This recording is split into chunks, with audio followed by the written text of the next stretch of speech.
You're from Greece, correct? Greece and Turkey don't like each other.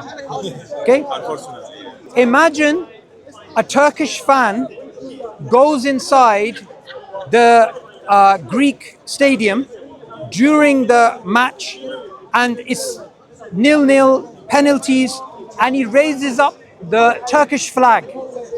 Would you say Not a good idea. not a good idea? The Prophet Muhammad raising the flag of monotheism in a land of paganism is more difficult than raising the Turkish flag amongst the Greeks.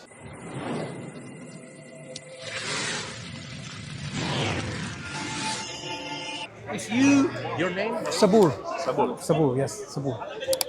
My answer was, if you, and I'll say Tony, right? Tony, yeah. Tony.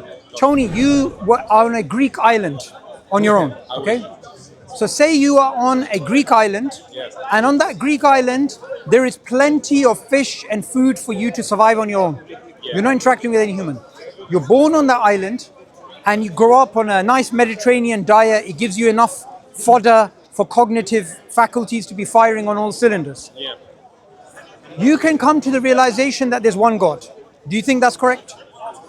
It can be a possibility, yeah. Okay. Imagine you're like one of those Greek philosophers. Plato, Aristotle, Anaximander, and all these guys. And you start to just think about nature. You apply reason to the natural world.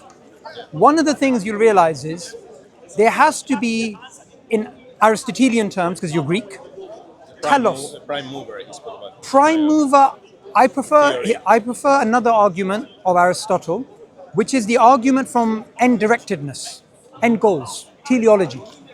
You'll notice seeds become into trees. Eyes are for seeing. The human mind is for higher rational thought. There is telos in the universe. Do you believe in this?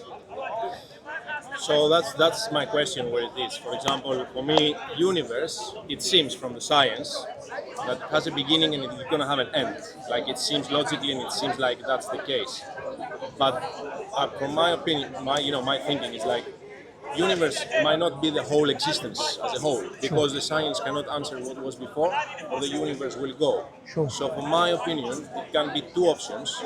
Or it is a prime mover or a god or a creator, or the universe is by itself having all of these attributes and is regenerating itself. And I cannot see, I'm still struggling to understand which one can be true. Because it seems, for example, like everything is one, that makes sense. But from the other side, the other point will make sense as well that say, for example, God is only one and is outside and create everything. But then the question will be who create God? Nobody always was there, always will be there. Same answer can be given for the universe as well, right? Right. So for me, I'm struggling over there to understand. These are very interesting questions. And what I think we should do is we should put everything on the table and do a process of elimination. So I'm going to summarize what you said. Either it's the case that nature is self-explanatory in terms of end-directedness, goal-directedness. Secondly, if it's the case that this universe had a creator, then where did that creator come from? We end up in the same position. So why is it not better off to just say nature is all that there is? That seems to be the sort of options you're putting all the different options on the table. Yeah. Let's do a process of elimination. Okay. The first thing to keep in mind, the world has end-directedness, goal-directedness. Nobody denies that alongside complexity. Nobody denies these things. So either the world always existed and had these things, or there is a creator. Now, if we say it always existed, that's a possibility. You can leave it there. But it leaves a metaphysical gap. You know what metaphysics means? It leaves a gap. You're Greek, so you know this, or this philosophy language. It's not a physical gap. It's not a scientific gap. It's a metaphysical gap. Logically, we have a universe which is finite, which is dependent, which is contingent. It needs an explanation because it cannot explain itself. Now, if we say God is an explanation, then you rightfully pointed out, what if somebody said, who made God? Right? So now we have a question. God is either eternal or God is created and dependent upon something else. These are two options. Okay? Now, this option, I think we can show logically is not coherent. Because who created God number one? God number two. Who created God number two? God number three. Who created that? God number four. Can that go back forever? Logically, no. No. This is why Aristotle came up with the argument from first cause. Now, I'm not saying the first cause is God. Some people may believe the first cause is something else. However, what cannot be denied logically, behind everything, there has to be one ultimate cause. Do you believe in the first cause? I think it makes sense to be a first cause. Okay. But the term cause means that something initiates something. Or kind of, or I'm wrong. If I'm wrong, You're right. Yeah. But the thing is, as I say, it can be. What are you saying? It can be a possibility. Yes, true. It can be a possibility. 100%. But I'm not saying the first cause is God. Okay, you're just saying a cause. There's a first cause. Yeah, that can make sense. Sure. Yeah, I agree. Now let's think about the attributes of this cause using logic, not using Islam or Christianity, just using logic. Yeah. So, another one of Aristotle's principles was the principle of proportionate causation, meaning an effect cannot precede its cause, it cannot be greater than its cause. If I have nothing in my pocket, I cannot bring out a phone. If right now you have no money, you cannot go shopping. So you cannot have an effect which is greater than its cause. Things have to be proportionate. Okay. So the first cause, according to the principle of proportionate causation, that first cause must have intelligence because the world has complexity, design, and goal-directedness in teleology. So are you relating the world, let's say, with that cause?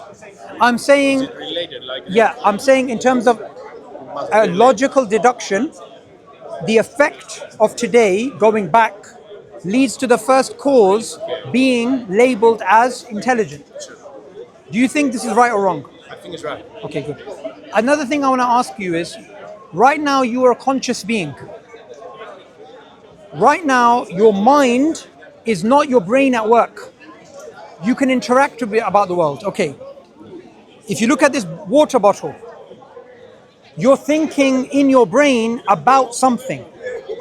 This is known as your subjective experience, something that neuroscience cannot access. There's something about your experience which is not something physical. It cannot be broken down to materialism and physicalism, okay? All around us, we have human beings who are conscious. Can consciousness come from non-consciousness? I think it's a contradiction. So the first cause has to have the source of all consciousness. If we are aware, God is by greater reason much more aware than we are. Okay. Another thing. Right now, in every cell of your body, there are 6 billion letters. If you go down the road to King's Cross and you see the British Library, all of the books in the British Library do not have the information inside every single one of your cells. And your cells have reverse palindromes. You have information which is encoded from left to right and right to left. For example, race car. R-A-C-E-A-R. Race car. Race car has two terms. If you read it backwards, what does it say? R-A-C-E-C-A-R. Race car. We have reverse palindromes within your DNA. Your DNA can be read from left to right, right to left, or three-dimensionally. And all of this has a sophisticated proofreading system in which you have incredible ways of decreasing errors. The God that created all of this has to be very knowledgeable, according to the principle of proportional causation. Do you agree? Yeah. Okay. Now, right now, if I drop this bottle, I can drop it here or drop it here, correct? there's two possibilities. The cause behind the universe has to have volition, has to have the ability to make choices. So if we break down all of these things, we're starting to get a concept of a God. For example, are you within space-time right now? You're physical. The cause of everything cannot be physical. The cause of everything cannot be within space-time and matter and energy. The cause of everything has to be free of all dimensionality, has to be free of all physicality. Do you understand? The first cause cannot be within the universe. It has to be beyond the universe, right? This is the classical concept of God so far that I've described to you. Using this, I would say if you were brought up on a Greek island and you were to reason about God without culture, without religion, you would come to the concept of the basic concept of God. And Islam says one thing: you only worship God alone. Now, are you aware of the other religions in this world? Christianity, Hinduism, Judaism, Tengriism, Taoism, Shintoism, all of these religions, you worship other than God. Christianity, you worship the sun. Hinduism, you worship Ganesh. Tengriism, you worship the sky. Animism, you worship the nature and ancestors. Islam is the only religion that says, do not go to the dead man in the grave, do not go to the idol, do not go to the stars, only worship God directly. Doesn't that make sense? What about Judaism? We believe Judaism has anthropomorphic elements. For example, in the Old Testament it mentions God rested on the seventh day. So God rested on the seventh day. So this is anthropomorphic because God does not rest, and in the Quran it mentions God does not rest. So whether it's any religion, Islam is the purest form of monotheism. What do you think about this? No, I think Islam has a very strong points on those things, and in the concept of God as in general, I think it has very strong points. Yes. It coincides with logic, and reasoning, and all of that stuff. Yeah, yeah, go. I want to ask you a question about this. Sure. Right now, if I was to say to you, you could be a billionaire with no friends and family, or you could be poor with loving friends and family, lots of them. What do you prefer? I would prefer both, but if I have to choose one, I would prefer the family. Why did you call me? Okay, you Have would. relationship with people, basically. Okay. Not just money. And in fact, this is part of Greek culture. I have Greek friends, so I know. They love family and friends and Yeah. getting together, and they have longer lives because of this as well, apparently. They have blue zones where they live in these sort of societies. Okay. Now, so you, Tony, value relationships more than money. Yeah. What's the greatest relationship in this world between a child and a mother in this world? A mother loves the child unconditionally. When we're married, are you married? Do you have a partner? No. When you have a partner, you do things so they can see what you're doing. The love is not as pure as the love between a mother and a daughter, a mother and a son. A mother will wake up at 2 in the morning to take care of the child, even if the child never acknowledges it. If you take a mother and you take her away from her child and you put her on a different island, and she never interacts with her son doesn't know she exists, and they tell her you have to work on the island for him to get money, and he'll never know you did this for him, she will live and die according to this. Okay? Islam says the relationship between God and his believing servants is greater than between a mother and a child. So you value relationships more than money. God wants you to have a relationship with him which is worth more than all the money in the world. Because I'll promise you something. No happiness is in this life unless you have a relationship with God. In the Quran it mentions, in the remembrance of God do hearts find peace. That's true happiness. What do you think about this? It's a nice concept. I mean, I understand. I get the point. but from my thing, the way I think, I still, I understand this is the one way to think about it. But what about to think as well that everything is one? The material thing and everything is one.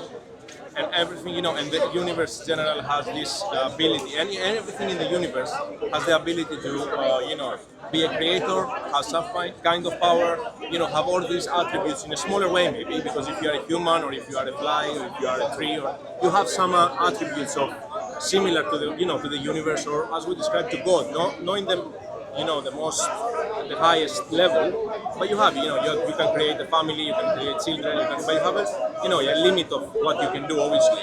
But as a whole, the universe can be what are you describing as a God, kind of. Sure. I don't understand the needing. Why do we need necessarily something that which is outside of the universe? And when I say universe, maybe it's wrong, because what I want to say is the existence as a whole. Existed, I agree with you. Existence as a whole, not just universe. Because there could be multiple universes. But still, we will need the answer as well. What was this all of the universe before? It still has to be a first cause. Yeah. So the existence as a whole. Why do we require to have concept of God, and we cannot apply this concept of God to the existence in general as a whole? The Okay. attributes that you say, Sure. all powerful, all knowledgeable consciousness, it can be in anything, anywhere. I think the way to think about it, there's two types of causes in this world. There's the primary cause, which is God, and there are secondary causes. Now, right now, if a father and a mother get together and they have intercourse, and you have a normal delivery of a child after 9 months, the parents are the cause of the child coming in the world. This is known as a secondary causation. But God is the primary causation, because He is the one who is sustaining all of existence at any given time. For example, are you into video games? Yeah. Okay. What's a video game that you like? I would say Red Dead Redemption.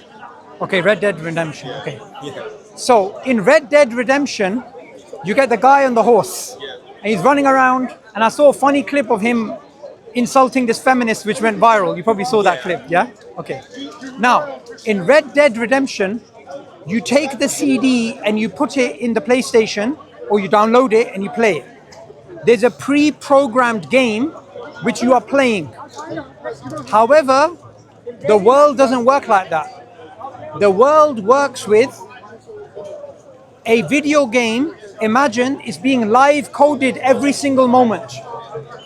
So imagine you're playing a video game which is being at every moment live coded. There's no limit. So for example, in Red Dead Redemption, can you go to Mars?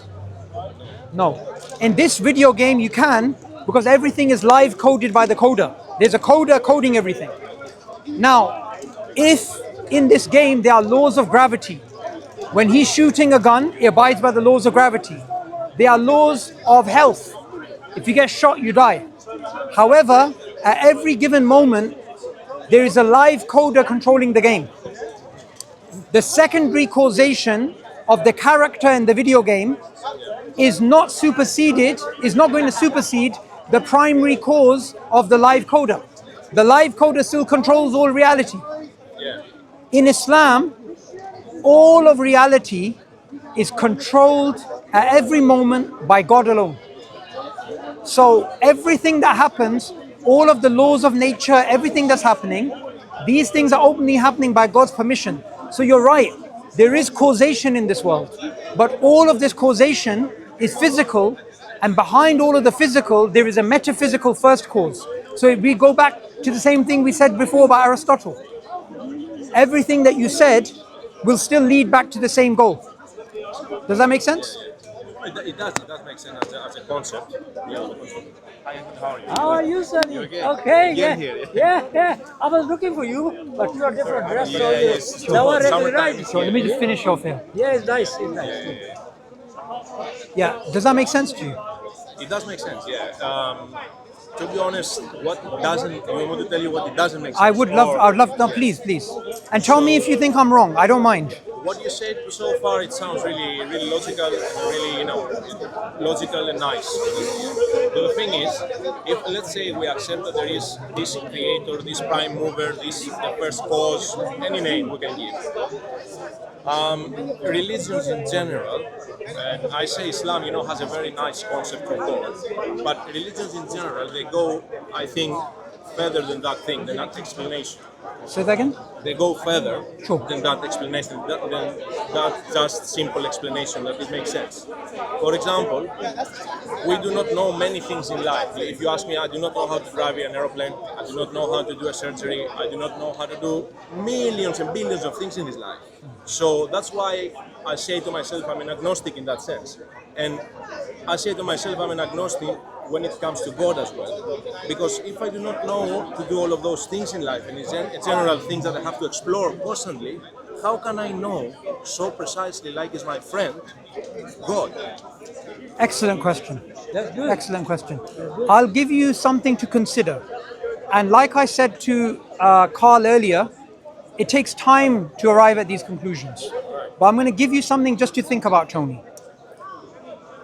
If you right now made a factory, and in the factory you had hundreds of workers, and they were there producing coffee cups or something, would you leave the factory people without any guidance or management to run things on their own, or would you send to them a manager or someone with guidance? Of course, you send someone to guide them, yeah.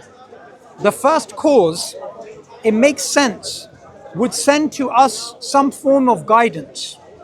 I'm not saying right now Islam is true or Hinduism is true. I'm just saying something. Okay.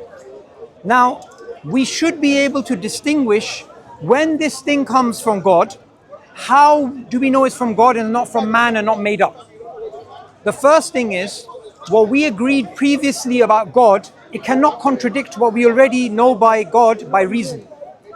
If, for example, this person comes and they claim they're a manager from God, and they tell us to worship a dead man, or they tell us God isn't an idol, or they tell us something which rejects what we previously understood about God, or tells us God is a human, we know this person's wrong. Automatically, by this process of elimination, the only religion left is Islam, because all the other religions have that. Now, secondly, how do we know that this man, the Prophet Muhammad, is a messenger of God? So we have to do a logical analysis of his life. So what I do for non-Muslims is I say, there are only three possibilities when you look at his life.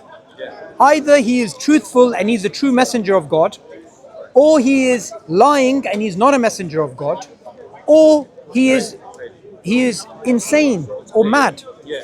Now, there's only three possibilities.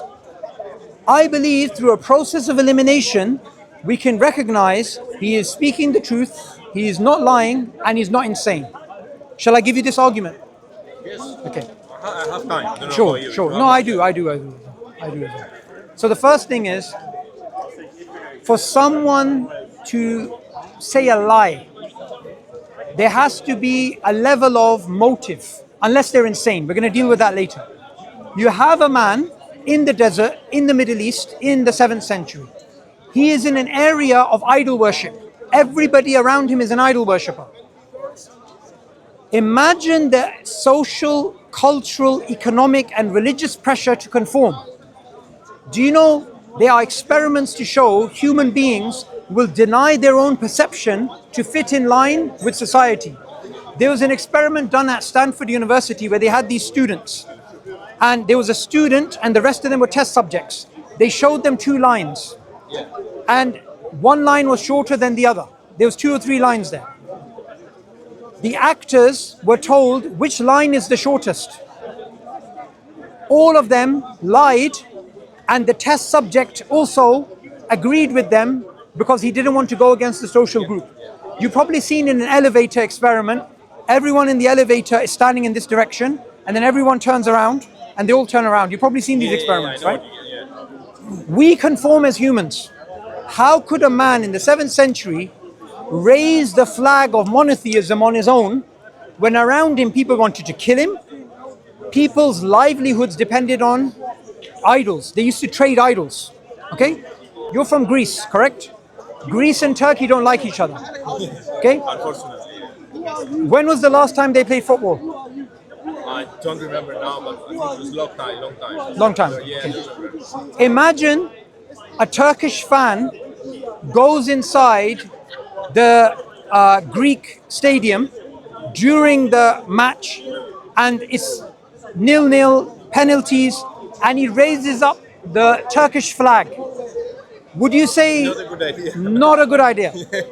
The Prophet Muhammad raising the flag of monotheism in a land of paganism is more difficult than raising the Turkish flag amongst the Greeks. Is more difficult than raising the British flag amongst the Nazis, or vice versa. Okay. I agree with that. So now we have to say, why did he do that? Not only did he do that, he was successful. All of Arabia turned to monotheism from paganism. Okay. So now the question is, economically he was boycotted. People tried to kill him multiple times. They killed his family. They persecuted him. They boycotted him. There was no self-interest. Do you know the easiest way of the Prophet Muhammad, if somebody could say he wanted power, he wanted power. The easiest way for him to get power was this. For him to say, I am the messenger of God, and all these gods are also gods. Yeah. They would have accepted him. Yeah. Because the belief of the pagans, like the Hindus today, is a belief in which as long as you're a polytheist, everything goes. Okay? So he never did that. Now someone can turn around and say, however, maybe he wanted a legacy for him, so that 1400 years later, people are talking about him in Speaker's Corner. Right? He's the most mentioned person in the world. If you go to Grok, ChatGPT, in the Quran it mentions, we have elevated your remembrance. The Prophet is the most recognized person in the world. Someone can say, he wanted to be memorized and immortalized. That's why he did it. So my answer to that is, he did not know it was going to work. Of course. If he's not a true messenger, he does not know. But even if he's a true messenger, he still doesn't have 100% assurance that everything will go, Yeah. No, I understand what it is. And the easiest way is by simply saying, I'm a messenger of God alongside the pagans, whatever. Now, someone can say, maybe he's insane. Maybe he's deluded. So now we have to ask a question. How can a deluded person come up with an empire, with a culture, with an economy, with an entire social system, which is coherent and functional? Now, the Ottoman Empire, which colonized Greece, was based upon the teachings of the Prophet. Even their military units were based on religious teachings. So how can an insane person develop such a system? So now he cannot be a liar, he cannot be deluded, he's speaking the truth.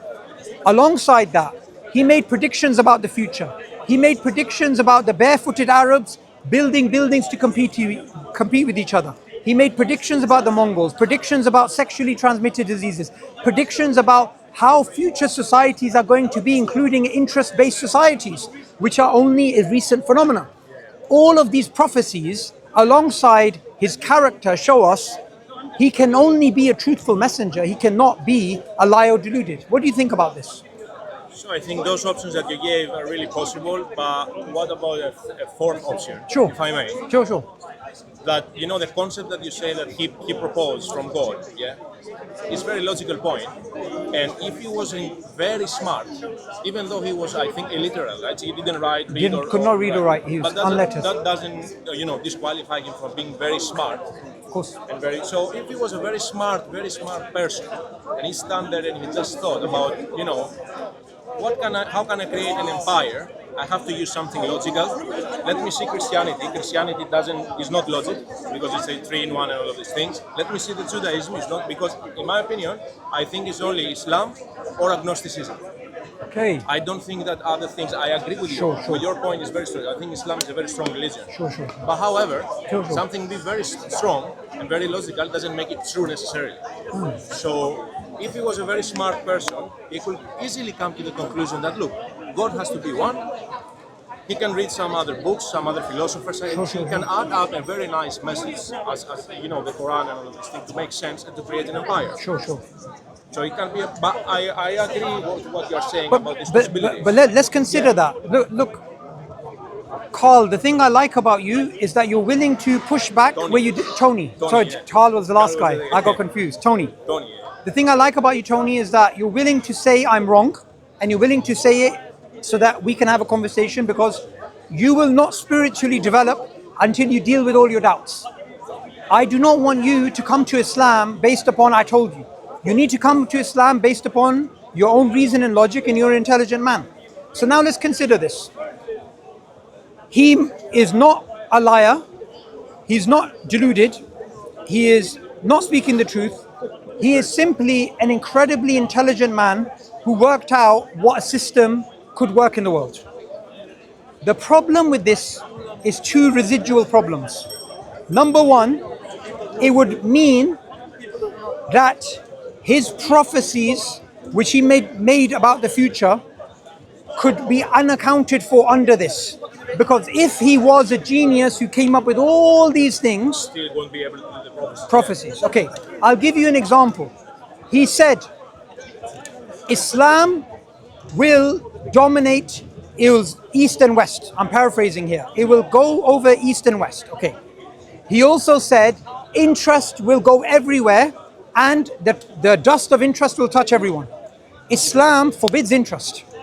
Interest was forbidden to the Jews. Interest was forbidden to the Christians. In the 7th century, interest was a small thing, not a global system. Yeah. He's making a prediction right now, which is falsifiable, which is risky, which is decisive, which is precise, which is coherent, which is true today.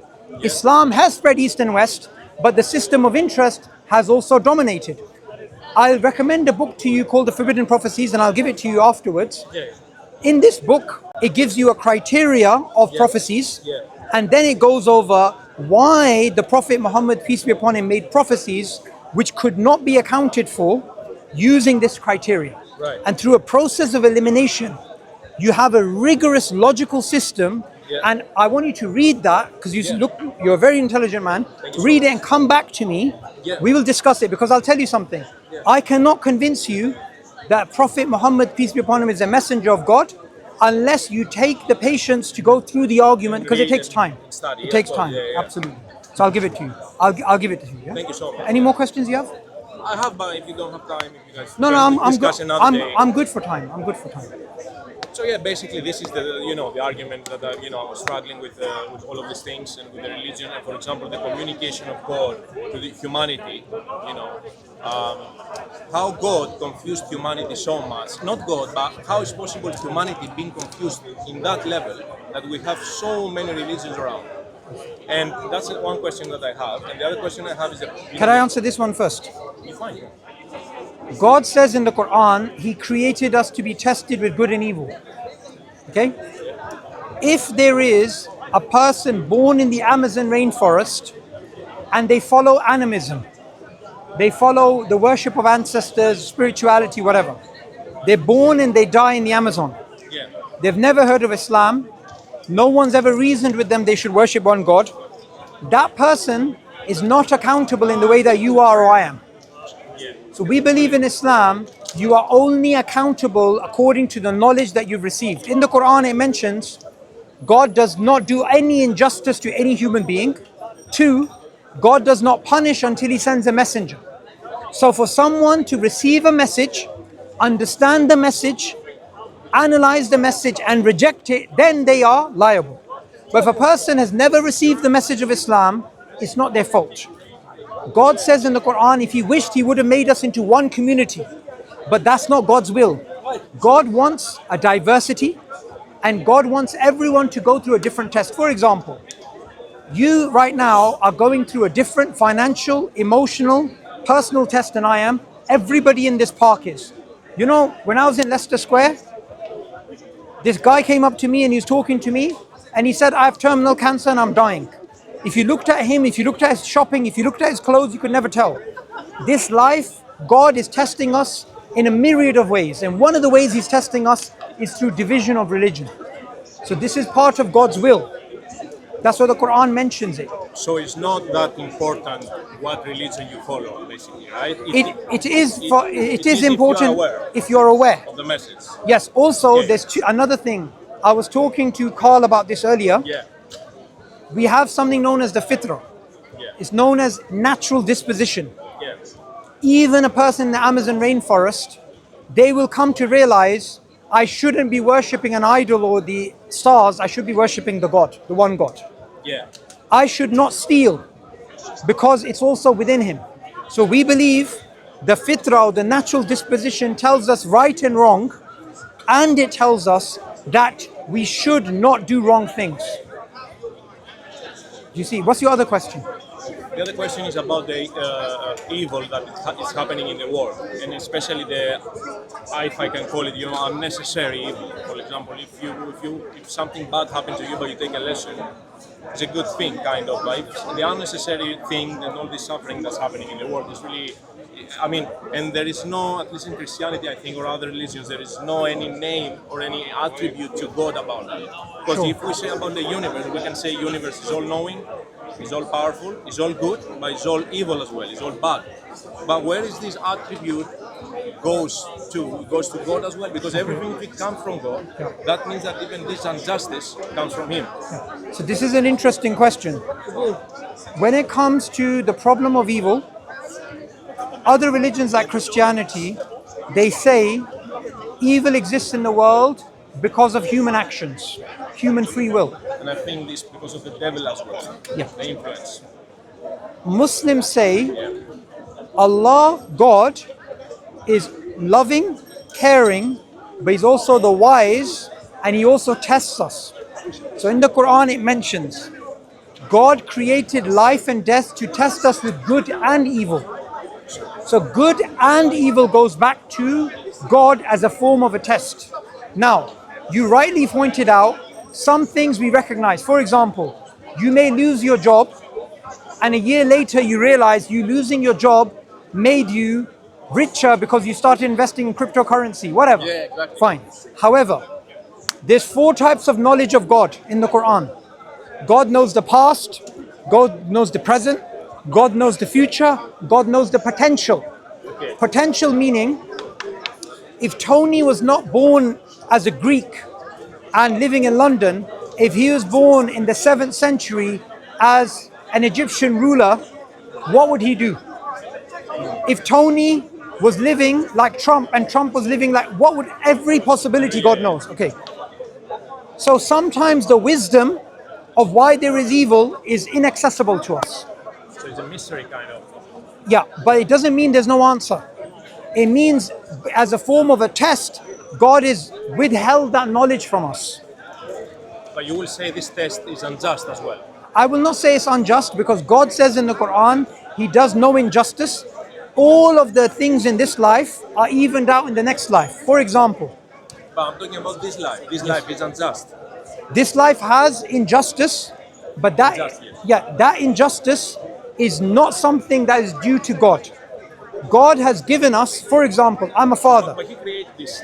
No, He test, did. right? So Yeah. He created injustice as well No, in this world. he created the capability of us being unjust, but He didn't force us to do injustice. I'll give you an example. I have 2 daughters. But what about an earthquake? Yes. An earthquake is... Because if I choose to steal your money, it's me choosing that, it's a free will. But what about earthquake? What about, people having cancer, as you mentioned?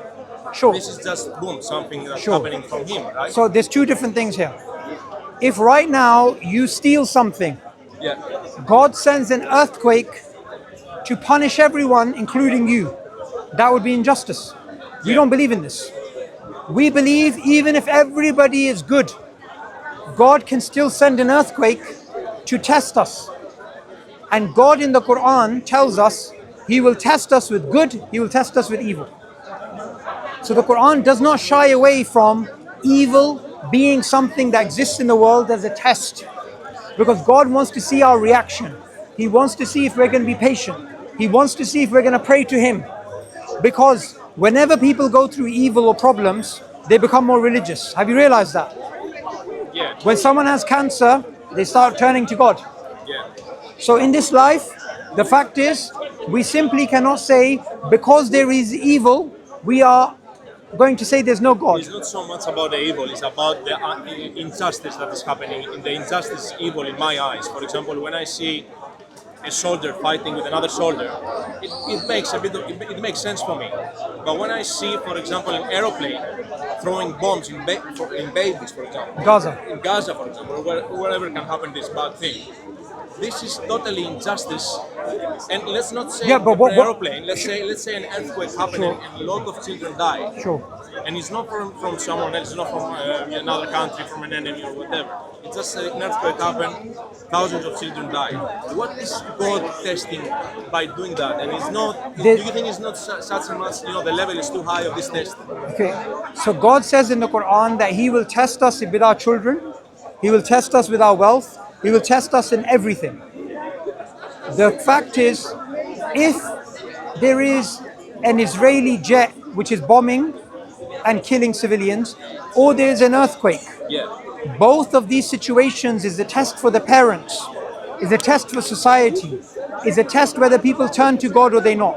I'll give you an example. How many people today live past 100? Nobody. In the last years of their life, people are sometimes paralyzed in vegetated states in which they cannot even clean themselves or drink. And someone is taking care of them. Every human, whether you're young or you're old, you're going to go through a terrible test. You're going to go through difficulties. It's inescapable. The God is testing us to see whether we turn to Him or whether we reject God. And this world was not created as a cosmic disco party. Everyone's happy, everyone has enough calories, everyone has food and shelter and clothing. No. People right now are poor, some people are rich. God says He tests people according to each other. God says some people He gives them a long life, some people He cuts their life short. Have you read a copy of the Quran? I've read it, yeah.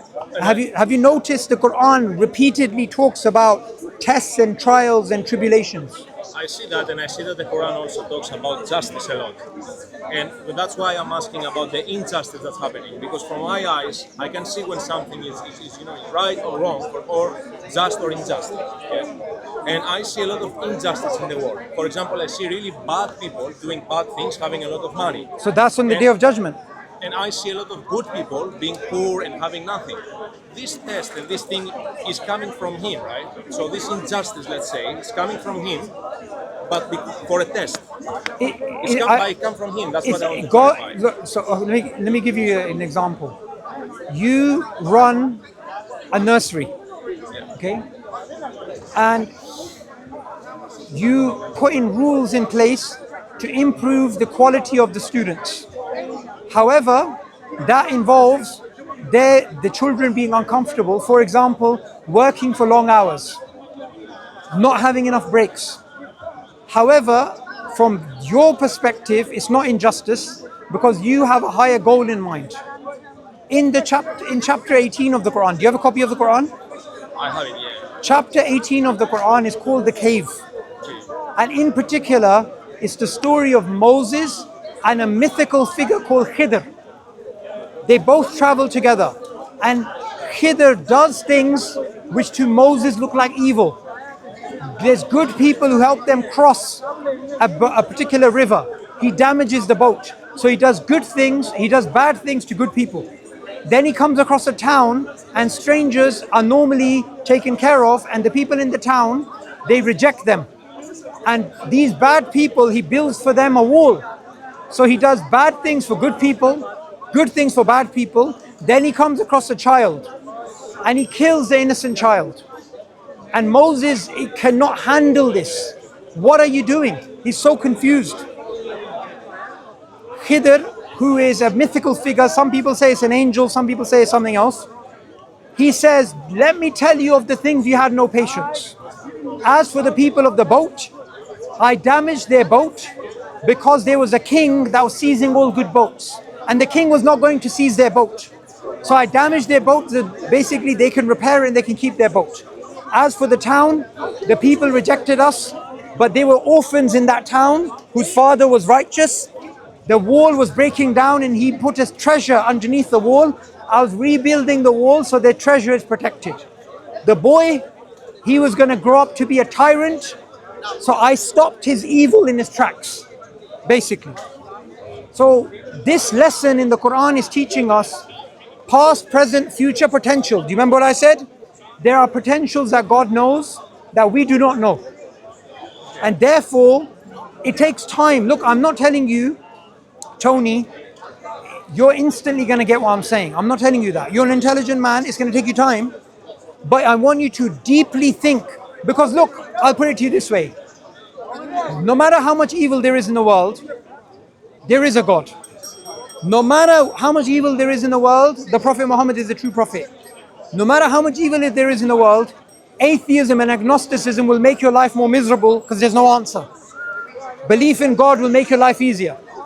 So from an intellectual and pragmatic point of view, Islam makes sense. Does that make I sense? will consider everything you say. You can send me the book as well. I'll show you the book. I'll show you the book. Good.